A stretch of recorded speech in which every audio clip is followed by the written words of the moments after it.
Hello everyone, hope you all are doing great. आज फिर से एक इंपॉर्टेंट क्वेश्चन लेके मैं आपके सामने हाजिर। क्वेश्चन में हमसे क्या पूछा गया, आइए जानते हैं। देखिए, क्वेश्चन में हमसे पूछा गया अ फ्लावर हैज 20 mmc, यानी एक फ्लावर दिया हुआ है जिस फ्लावर में 20 mmc प्रेजेंट है, 20 माइक्रोस्पोर मदर सेल प्रेजेंट है।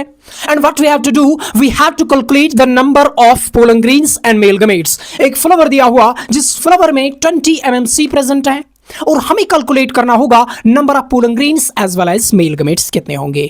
देखिए, हम जानते हैं 1 mmc मियोसिस करने के बाद ये 4 माइक्रोस्पोर्स बनाएगा, यानी 1 mmc will give 4 microspores. And remember, microspores को हम पोलन ग्रीन्स के नाम से भी जानते हैं, otherwise called pollen grains, right. तो अगर 1 mmc 4 माइक्रोस्पोर बनाता है तो क्वेश्चन में हमें 20 mmc दिया हुआ है, तो 20 mmc कितने माइक्रोस्पोर बनाएंगे, multiplied by what we called as 4, multiplied 4।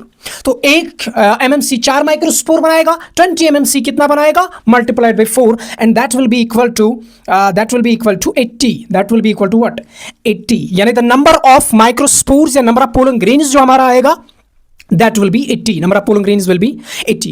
and we know, इसके अलावा भी हम जानते हैं कि भैया one male we can say that pollen grain is equal to 2 male gametes, यानी 1 male pollen grain is equal to 2 male gametes। हमारे पास टोटल कितनी pollen grains है, टोटल हमारे पास 80 pollen grains है।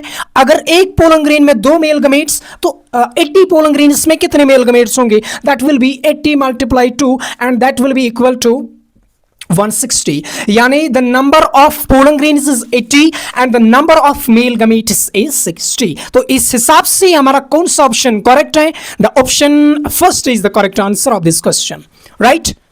So thank you so much, God bless you all.